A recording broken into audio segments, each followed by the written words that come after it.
슬라이드 전개해 주세요. 자, 오늘 말씀은요. 하나님께서 주신 최고의 선물을 받으십시오라는 주제로 말씀을 준비합니다. 지난 주일은 부활 목격 후에 베드로가 설교했습니다. 다윗의 말씀으로 부활의 안정감을 가져가라는 말씀을 드렸고, 개인적으로 직접적으로 반응하라는 말씀을 드렸고요. 그 다음에 이 말씀은 이제 사도행 2장 그 뒤에 말씀을 준비했습니다. 그림을 보면요, 렘브란트가 십자가에서 내려지는 그리스도라고 그렸는데요. 아마도 하나님께서 우리에게 주신 최고의 선물은 십자가에 달리신 예수님 같습니다. 왜 그러냐면 어느 것도 어, 가치를 매길 수 없는 거의 유일무이한 가장 소중한 보물을 우리에게 아낌없이 내주신 분이 하나님의 사랑이라고 합니다.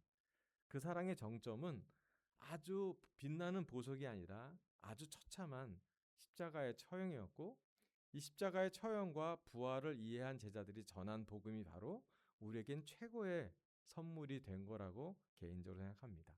그래서 다시 한번 하나님께 주신 최고의 선물을 우리가 다시 한번 묵상하고 또 깨닫고 배우고 잘 간직했으면 좋겠습니다. 우리 함께 사도행전 2장 36절부터 39절까지 한 목소리로 같이 한번 봉독해 보도록 하겠습니다. 그러므로 시작. 그러므로 이스라엘 온 집안은 확실히 알아두십시오. 하나님께서는 여러분이 십자가에 못 박은 이 예수를 주님과 그리스도가 되게 하셨습니다. 사람들이 이 말을 듣고 마음에 찔려서 형제들이여 우리가 어떻게 하면 죽겠습니까 하고 베드로와 다른 사도에게 말하였다. 베드로가 대답하였다. 회개하십시오. 그리고 여러분 각 사람은 예수 그리스도의 이름으로 침례를 받고 죄 용서를 받으십시오. 그리하면 성령을 선물로 받을 것입니다. 이 약속은 여러분과 여러분의 자녀와 또 멀리 떨어져 있는 모든 사람, 곧 우리 주 하나님께서 부르시는 모든 사람에게 주신 것입니다. 아멘.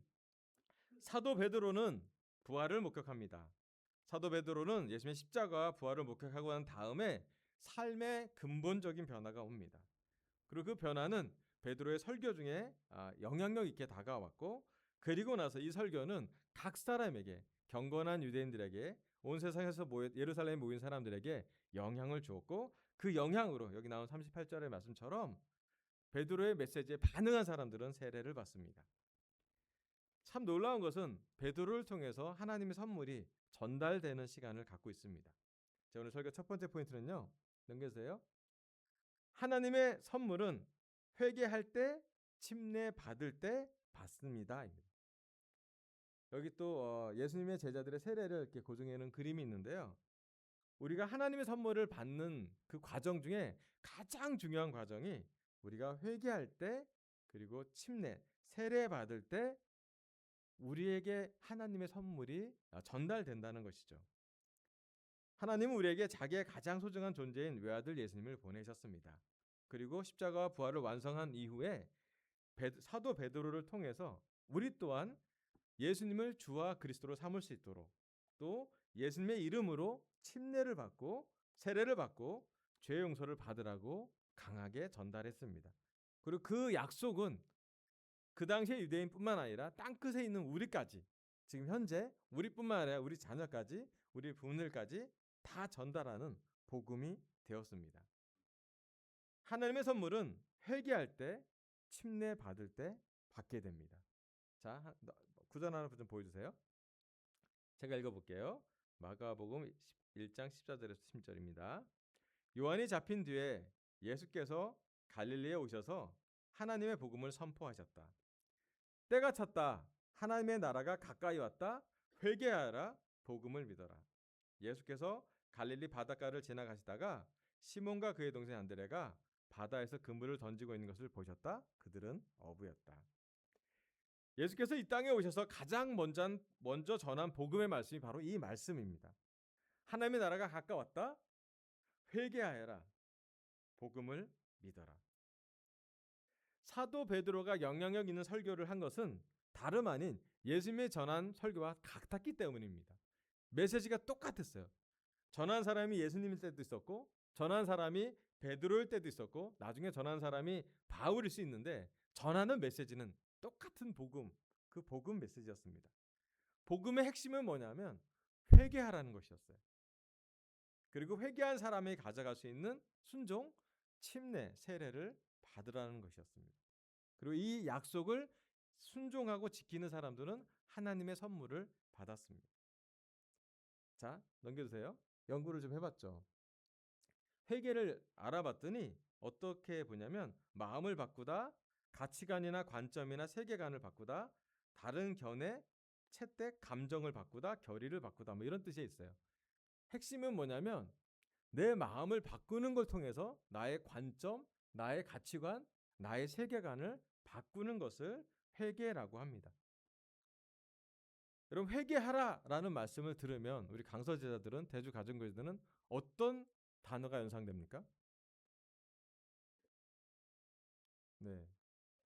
회개하라고 딱 하는 순간 우리에게는 제일 먼저 이렇게 전달되는 자극이 내가 죄가 있지.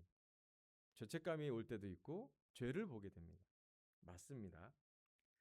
죄가 있기 때문에 우리는 회개를 해야 합니다.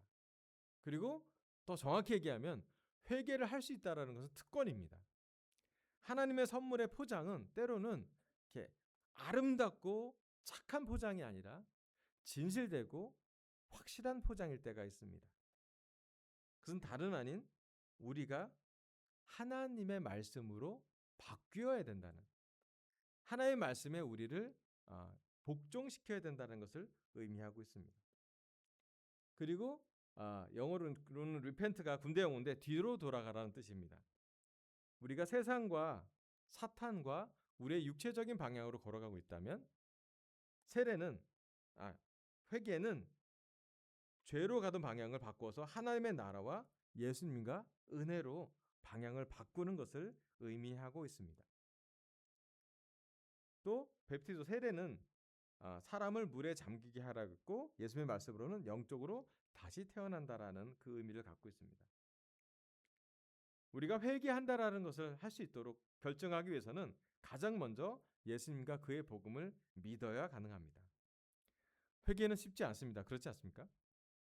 회개는 죄를 기억나게 하고 죄는 오랫동안 우리의 습관과 삶에 녹아져 있기 때문에 죄를 떨쳐내기가 쉽지가 않습니다.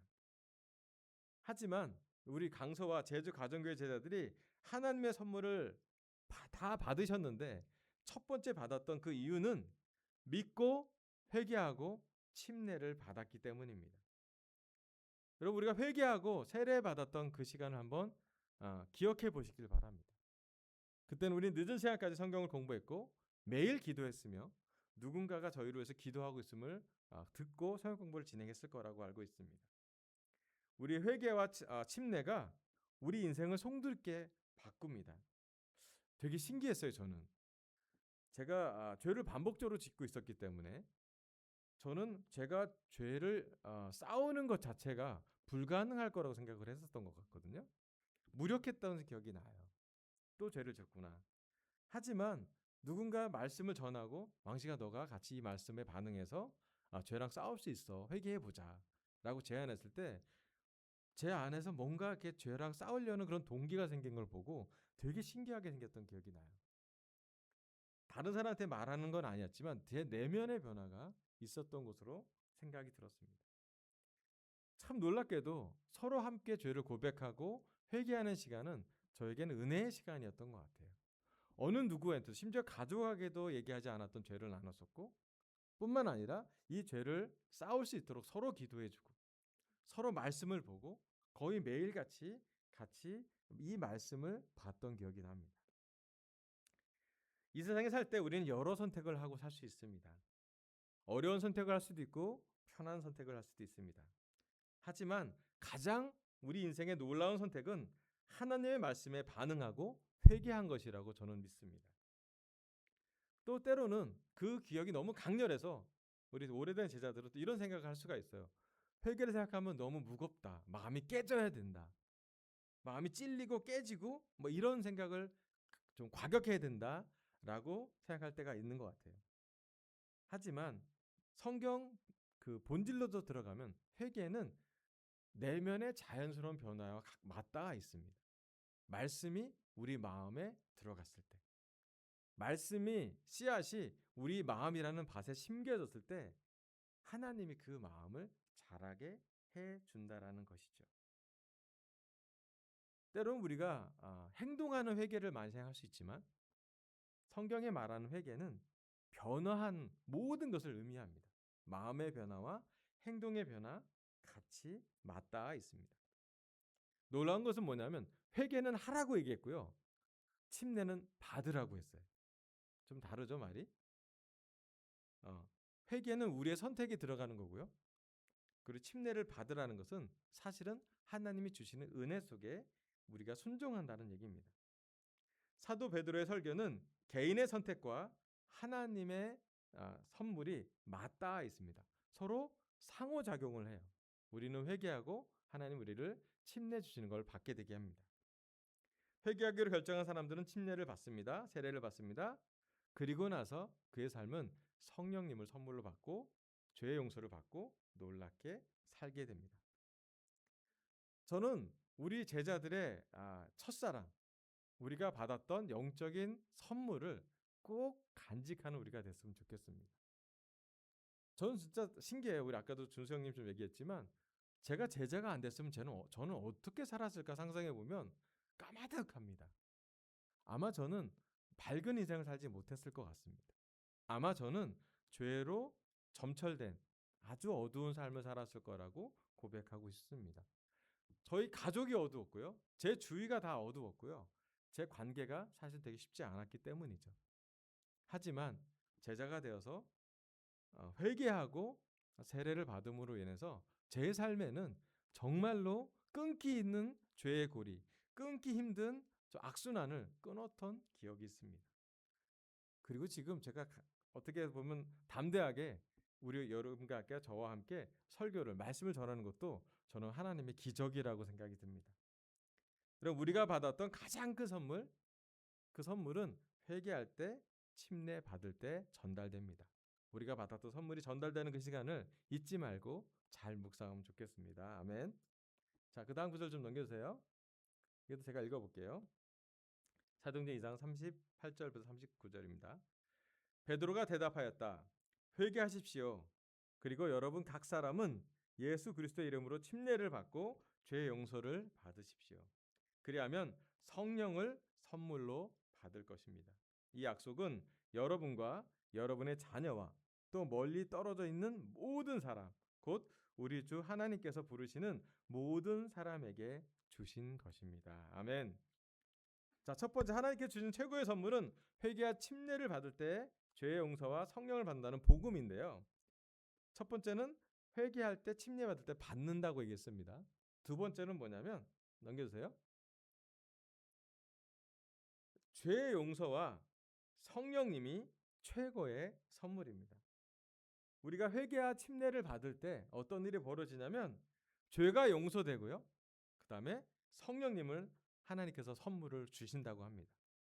이건 또 한국 사람이 그린 복음 김기창 화백님께서 우리는 화백이라고 표현하잖아요. 그리스도인의 세례라고 되게 한국적으로 그렸죠. 천사가 선녀입니다. 예, 이것도 우리 동양적인 세계관도 있어야 되지 않겠어요? 매번 외국 유럽인이 보는 있죠. 그럴 수도 있죠.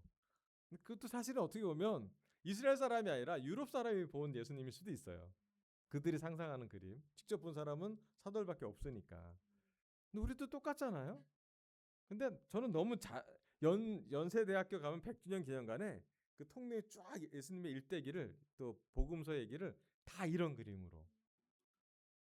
거긴 죄 많은 여인도 나오고요. 삭개오도 나오고요. 정말 십자가와 부활 모든 그림이 한국화로 되어 있습니다. 그것도 보러 가십시오. 좀 전혀 다른 관점으로 전혀 다른 세계관으로 이 복음서가 보입니다. 한국 사람이니까 우리 한국어로 또 성경 읽잖아요. 그럼 한국 그림도 보셔야죠. 한국 성화도 있으니. 근데 조금 너무 신선적인 느낌이라서 그쪽 라인이긴 한데 하여튼 그래요. 좋습니다. 이런 모습도 우리가 좀 보면서 입체적으로 보겠습니다. 오늘 제 설교 두 번째 포인트는 죄의 용서와 성령님이 최고의 선물입니다.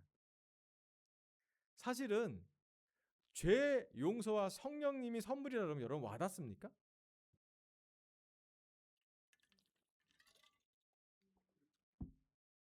여러분 죄 용서받은 게 와닿아요? 네. 세례 받을 때 좀 와닿는데 그 후로 죄 용서받은 거에 대해서 막 매번 막 샘솟는 기쁨이 막 올라오고 막 그러세요? 네. 죄 용서와 때로는 성령님이 우리의 육체적인 느낌 또 감성적인 느낌에 완전히 이렇게 매번 느낌 너무 좋죠. 그렇지 않을 때가 많습니다. 근데 중요한 건 뭐냐면 하나님의 입장에서 가장 큰 선물은 이 죄 용서와 성령님이라는 것이에요. 죄 용서가 의미하는 것은 뭐냐면 하나님과 우리가 관계가 회복된다는 걸 의미합니다. 죄가 용서돼야지 죄가 없는 완전 무결한 하나님과 우리가 연결돼요.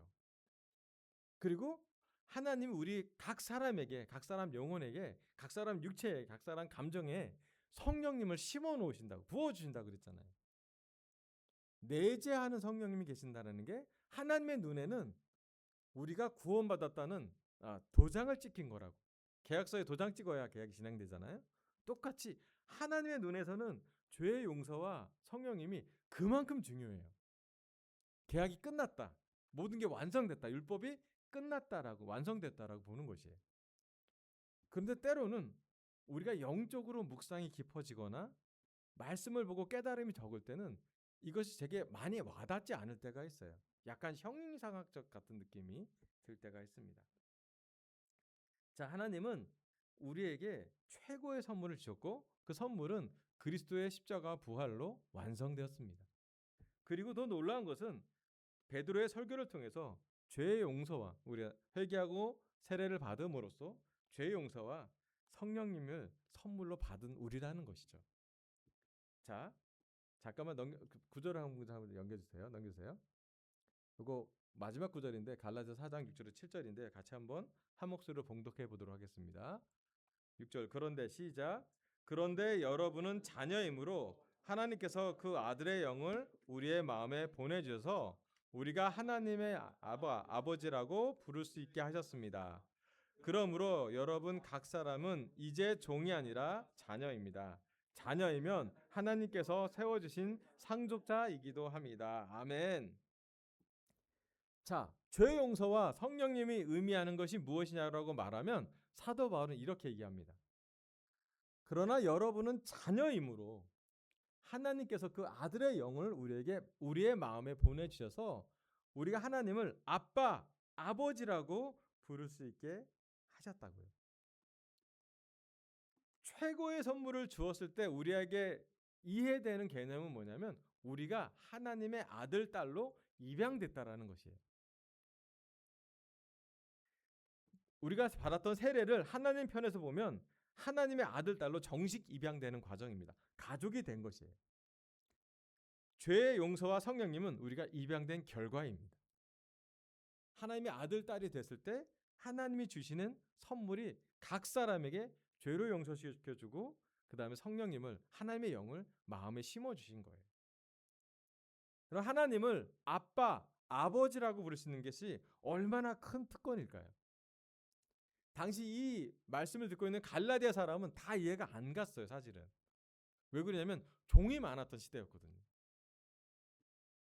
상속자, 아들, 딸보다 종이 인구에 훨씬 많은 시대에 살고 있던 사람들이 들었던 말씀이고 서신서입니다. 우리는 물론 예수님을 주와 그리스도로 우리는 선언합니다. 예수님을 주님으로 고백하죠. 아멘. 우리 세례는 받을 때는 우리가 예수님을 믿는다는 고백을 했고 두 번째는 예수님이 나의 주님이라고 고백을 했을 겁니다. 아멘. 네, 우리가 주님으로 시작합니다. 여전히 예수님이 주님이기도 하죠. 하지만 사도 바울은 우리가 시간이 가면 갈수록 복음을 깊게 이해하면 이해할수록 하나님이 진짜 주고 싶은 선물이 무엇인지를 깨닫게 도와줍니다. 그것은 종으로 멈춰지는 것이 아니라 아들, 딸까지 가는 것이에요. 관계가 발전하는 것을 의미합니다. 넘겨주세요. 갈라디아 4장에 나온 종과 자녀의 신학적인 비교를 좀 해봤습니다. 종은 관계의 본질이 계약과 조건입니다. 법적인 관계예요. 의무 관계가 있습니다. 하지만 자녀는 가족 관계입니다. 사랑과 생명의 핵심이에요. 법적 서류가 있는 것이 아니라 하나님이 주신 가족 관계라는 것이에요. 하나님을 부르는 호칭은 주인님, 때로는 두려운 심판주라고 불러요. 하지만 하나님의 자녀들은, 아들, 딸들은 아빠, 아버지라고 불러요. 아주 친근하게 하나님을 부른다는 얘기죠. 순종의 동기도 종은 두려움과 보상이 있기 때문에 주로 두려움에 이끌려 순종하는 겁니다. 특히 벌을 피하려는 마음. 와닿죠? 우리 오늘도 제자들은 율법감이 있기 때문에, 죄책감이 있기 때문에 이 마음이 좀 있을 거로 생각이 됩니다. 하지만 아들과 딸은요, 사랑과 감사, 자발적인 기쁨이 있어요. 내면의 상태를 보면 늘 버려질지도 모른다는 불안감은 종을 갖고 삽니다. 하지만 끊어질 수 없는 관계의 평안과 확신이 아들, 딸에게는 있어요. 아들, 딸은 알아요. 우리 자녀들 알지 않습니까? 자기가 소중한지 알아요. 예. 우리 딸도 가끔 나한테 얘기해요. 내가 선물이지? 맞아. 내가 소중하지? 맞아. 그래도 잘 지냈으면 좋겠어. 예, 본인들이 알아요. 아, 엄마 아빠가 자기를 사랑하는지. 미래와 소유의 관점으로 보면요, 품꾼이에요. 소유권이 없고 미래가 불안정합니다. 하지만 자녀는요, 상속자예요. 상속자. 아빠 거 다 내 거야. 하나님의 나라의 유업을 이어갑니다. 이게 자기의 노력으로 얻는 것이 품꾼의 종의 생각이라면 자녀들은요, 알아요. 시간이 지나면 저거 다 내 거구나. 누구한테 가겠니? 나한테 오겠구나. 라고 성경에서도 얘기하고, 그게 가족 간의 자연스러운 안정감을 주기도 합니다. 영적인 증거로 보면요, 외적인 규칙과 율법의 지배를 받는 것을 종의 모습으로 표현합니다. 하지만 내주하시는 아들과 딸의 영, 성령님을 의미하고 있습니다. 그래서 오늘 우리한테 하나님이 전한 메시지는 단 하나예요. 최고의 선물은 우리에게 전달됐는데, 이 최고의 선물 중에서 우리와 하나님 관계가 지속적으로 성장하고 있고 성숙하고 있는지요. 종으로 시작하는 건 맞고 여전히 어떤 우리가 주님으로 부릅니다. 맞아요. 나쁜 거 아니에요. 하지만 사도 바울이 또 사도 베드로가 기대했던 건 뭐냐면 종에서 아들, 딸로 성장하는 하나님의 선물이라는 거예요. 선물이 그냥 받아서 끝나는 게 아니라 이 선물이 발전한다는 것이에요. 이 선물이 깊어지고 이 선물이 더 커지고 이 선물이 더 아름다워져요. 어떻게? 종이 아니라 아들과 딸의 영으로 가져가는 거예요. 오늘 하나님은 강서와 제주 가정교회 결혼부들이 또 제자들이 우리 모든 또 싱글 제자들이 두려워하기보다 사랑하기 원하세요. 아멘. 의무로 교회를 나오는 것보다 자발적으로 기뻐하기를 원해요. 묘한 그 상관계수가 좀 있죠. 균형이 있죠. 우리 스스로 물어보면 그래요. 우리가 정말 기뻐서 하나님을 만나나? 때로는 의무감이 좀 있진 않나? 솔직히 저는 있어요. 제가 복음을 전하고 또 설교를 준비하기 때문에 제가 하는 일도 있고요. 업무로서의 또 설명 말씀도 있죠. 하지만 하나님이 정말 예수님을 전해서 예수님을 십자가에 처형시켜서 부활시켜서 전달하고 싶은 최고의 선물은 뭐냐면 하나님은 우리랑 각자 아들과 딸이 되기를 원하세요. 하나님은 우리랑 같이 동역하기를 원하고 같이 걷기를 원하고 같이 고민하기를 원하고 우리의 고민이 하나님께 상담받기를 원하세요. 여러분, 우리 여기 있는 결혼분들한테 물어보고 싶어요. 우리 자녀들과 함께 있고 싶지 않습니까? 자녀들이 공부를 잘하든 못하든 내 말을 듣든 안 듣든 소중하지 않습니까? 자녀들이 100점 맞아야 우리가 기쁜가요? 네. 예. 기쁜 사람이 있죠. 맞아요. 하지만 우리가 깊게 알아야 될 건 뭐냐면 때로는 우리가 하나님을 기쁘시게 하려고 할 때 종의 스피릿으로 많이 간다라는 것이에요. 이거 안 하면 안 돼. 오늘 이거 해내야 돼. 이것을 해서 날 증명해야지. 우리 마음속에 의무감, 죄책감, 두려움, 심판받을 거에 대한 생각으로만 가득 찬다면 우리하고 하나님 관계가 대단히 드라이해질 거예요. 하나님은 우리랑 최고의 선물을 줘서 교감하기를 원하시고, 교류하기 원하시고, 연결하기 원하시고, 심지어 그 연결이 더 깊어지기를 원하세요. 참 놀라워요. 하나님과 우리의 관계가 자녀 관계를 생각한다면 우리와 자녀 관계를 또 보게 됩니다. 자녀들이 좀 변하기 시작하지 않나요? 처음에는 되게 우리 말 잘 들어요. 아멘. 좀 지나면 잘 안 들어요. 네. 좀 지나면 잘 듣고 안 듣고의 문제가 아니라 우리하고 아이들 관계가 좀 비슷해져야 돼요. 위아래 관계가 아니라 옆에 이제 좀 동역자, 똑같지는 않지만 같이 인생을 살아가는 그 동역자 같은 느낌으로 갈 때도 있죠. 여러분, 우리도 우리의 자녀 관계가 조금씩 변화하는데 마찬가지로 우리와 하나님 관계는 어떻습니까? 순종해야 되고 쳐서 복종해야 되고 회개하고 세례받을 때 너무 좋아요. 그리고 세상적인 많은 습관들을 버려야 되기도 하죠. 하지만 하나님이 궁극적으로 우리에게 성령님을 주셔서 한 것은 뭐냐면 자발적으로 우리가 성령님과 함께 살면서 하나님이 원하시는 영적인 열매를 가져가기를 원하세요. 우리의 노력뿐만 아니라 하나님이 주시는 은혜가 있어요. 그 안에는 하나님의 인도하심이 있고 성령님이 내재하심이 있어서 우리가 하루하루 살면서 하나님을 닮기를 원하게 하고 예수님을 사랑하기를 원하고 더 나아가서는 해야 되기 때문에 아니라 기뻐서 할 수 있는 것을 꿈꿉니다. 놀랍게도 사도 베드로는 그 마음을 끝까지 가져갑니다. 놀랍게도 사도 바울은 예수님을 사랑하는 삶으로 은혜를 이해하게 됩니다. 놀랍게도 제가 너무너무 갈망하는 삶은 하나님과 아들, 딸로서 안정감을 갖고 사는 삶이에요.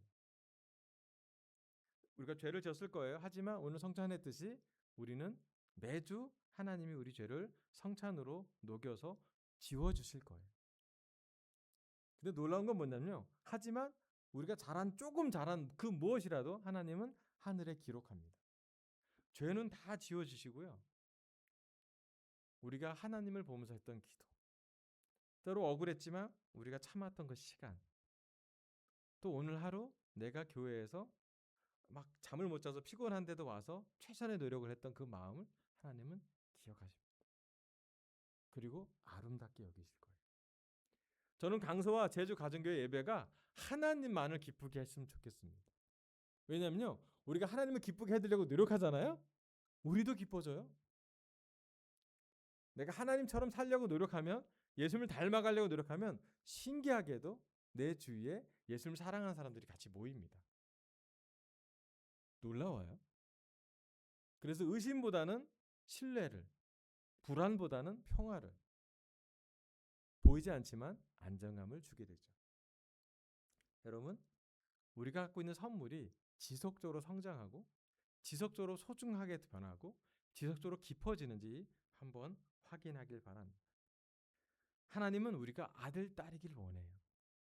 하나님 우리가 백발이 되어서도 우리를 안고 사신다라고 이사야서는 기록합니다.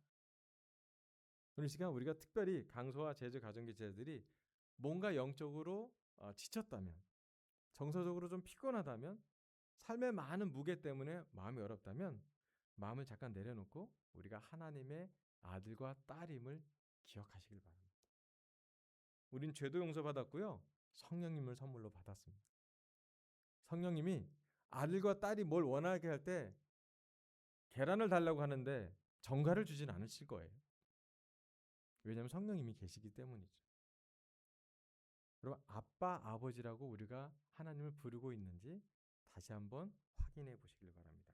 마지막 슬라이드 넘겨주세요. 하나님께서 주신 최고의 선물을 받으십시오. 첫 번째, 하나님의 선물은 회개, 침례할 때 받습니다. 회개를 하고 침례를 받을 때 받은 하나님의 선물을 매일 묵상하면 좋겠습니다.